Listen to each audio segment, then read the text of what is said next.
अस्सलामुअलैकुम। उर्वास किचन लाई आपके लिए मज़ेदार से आलू के पराठे। मेरी कुछ बहनें कहती हैं कि हमारे पराठे टूट जाते हैं, क्यों टूटते हैं, इसकी वजह क्या है, कैसे बनाना है इसको, ये सब चीज़ें मैं आपको इस रेसिपी में बताऊंगी।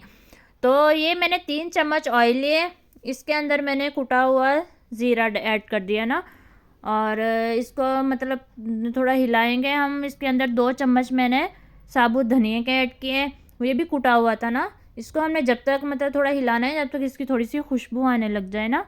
तो इसकी खुशबू आएगी तो ये जो ऑयल है ना, ये आलू में बहुत मज़ा करेगा आप हमारे ना। तो फिर इसके अंदर हम ऐड करेंगे थोड़ी सी अजवाइन, 1/4 चम्मच, ज़्यादा नहीं, थोड़ी सी हमने ऐड करनी है। आपने देखा कितनी मैंने ऐड की है। ये मैं आधे किलो आलू का ना अमेज़ा बना रही हूँ। ये बिल्कुल छोटे साइज़ का मेरे पास प्याज था, वो मैंने इसमें कूट के डाला है। इसको हमने काट के नहीं डालना, अगर हमने काट के डाला तो ना हमारा पराठा टूट टूट जाएगा ना, क्योंकि ये पीसीस की तरह हो जाएगा। तो इसके अंदर हमने आधा चम्मच अदरक लहसुन का पेस्ट ऐड करना है, और फिर हम इसमें ऐड कर देंगे ये हमारा जो आलू का अमेज़ा। ये मैंने ना आधा किलो आलू लिए थे, और इसको मैंने मैश करते हुए इस चीज़ का ख्याल रखा था कि ये बिल्कुल हलवे की तरह नहीं हो जाए ना, इसमें दाना दाना है अभी।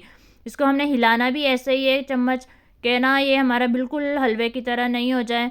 तो हमने इसको थोड़ा सा यहाँ पे ना फ्राई करना है ये जो ऑयल में।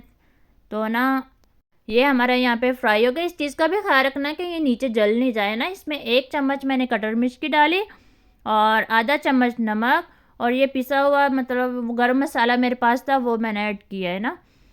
तो इसके अंदर चम्मच हिलाना है, इस ख्याल रखना है चम्मच हिलाते हुए कि ये दाना दाना ख़त्म नहीं हो जाए ना। फिर ये हमने एक डिश में निकाल लिया, और ठंडा होने का वेट करना है। जब ये ठंडा हो जाएगा तो इसके अंदर मैंने ना आधी कटोरी हरे धनिए की ऐड किए, और कुटी हुई हरी मिर्च ना 5-6 लेनी है, और उसको कूट के डालना है, काट के नहीं डालना ना। तो इसको हमने अच्छे से मिक्स कर देना है, ख्याल से मिक्स करना है कि ये हलवा टाइप नहीं हो जाए। तो अब हम चलते हैं अपने पराठा बनाने की तरफ। ये हमने ना फिर पेड़े लेने हैं, ये देखे सेम पेड़े मैंने किए हुए हैं ना। आपने भी ऐसे ही करना है, मतलब छोटे छोटे 2 पेड़े मैंने बनाए ना। जैसे हम एक पेड़ा रोटी का बनाते हैं, उसमें से हमने मतलब कि 2 करने हैं। तो ये हमने फिर रोटी बेलनी है छोटी छोटी 2, दोनों का साइज़ सेम एक होना चाहिए ना, क्योंकि अगर छोटी बड़ी हो गई तो फिर हमारा पराठा अच्छा नहीं बनेगा, सारा मसाला हमारा बाहर निकल जाएगा। तो हमने दोनों को बिल्कुल एक जैसा बेलना है, और फिर उसके बाद देखें इसमें मैंने मसाला ऐड कर दिया, बिल्कुल इसी तरह मसाला इसमें ऐड होगा। और फिर ये जो रोटी है, इसको दूसरी रोटी थी वो मैंने इसके ऊपर ऐसे लगा दी, और इसको अच्छे ऐसे साइड से प्रेस कर लेना, नहीं तो हमारा मसाला निकल जाएगा ना। तो हल्के हाथों से इसको हमने बेलना है। देखिए कितना ज़बरदस्त हमारा पराठा तैयार हो रहा है ना।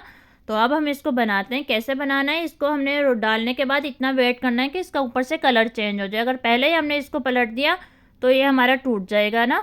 तो इसको देखें, कलर चेंज होने के बाद मैंने इसको पलटा, ये बिल्कुल सही है पराठा। तो अब हम इसको साइड चेंज करते हैं। ये देखें रोटी नुमा हो गया। जब रोटी नुमा पराठा हो जाए ना यहाँ से, तो हमने फिर इसके ऊपर घी लगाना है। ऑयल में ज़्यादा अच्छे पराठा नहीं बनते, घी में बहुत मज़े के बनते हैं ना। तो इसकी सपोर्ट के लिए मैंने 1 चम्मच लिया है। अगर सिर्फ मैं उसी स्पैचुला से बनाती तो भी ये टूट जाता ना पराठा। तो इसके लिए सपोर्ट चाहिए हमें 1 चम्मच।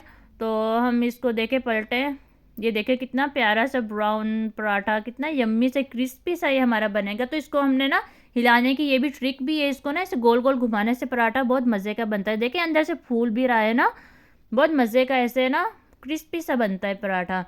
तो ये देखें हमारा पराठा रेडी हो गया। अब हम इसको दही की चटनी के साथ खाएंगे तो बहुत मज़े का ये लगा था, और साथ मैंने मूली काटी थी। अल्लाह हाफिज़।